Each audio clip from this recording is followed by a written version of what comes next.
লবণ দিয়ে ভাত করা চটকাইয়া কেমন খাইব। এই যে এইটুকু ভাতই খাইতে পারি, আর খাইতে পারি না। তরকারি দিয়ে তো খাইতেই পারি না, দুধ দিয়ে এইটুকু ভাত খাই। ভালো করে মাখা কলা নিয়েছি,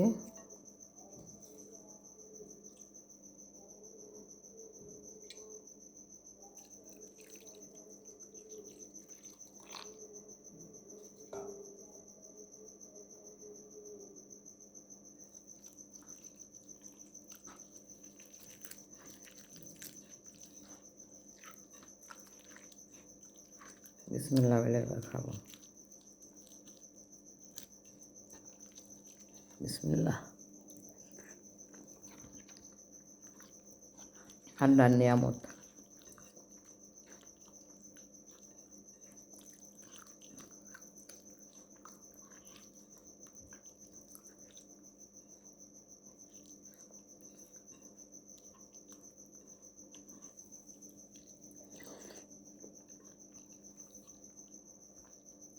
নয় রোজা সেহারি খাইতেছি,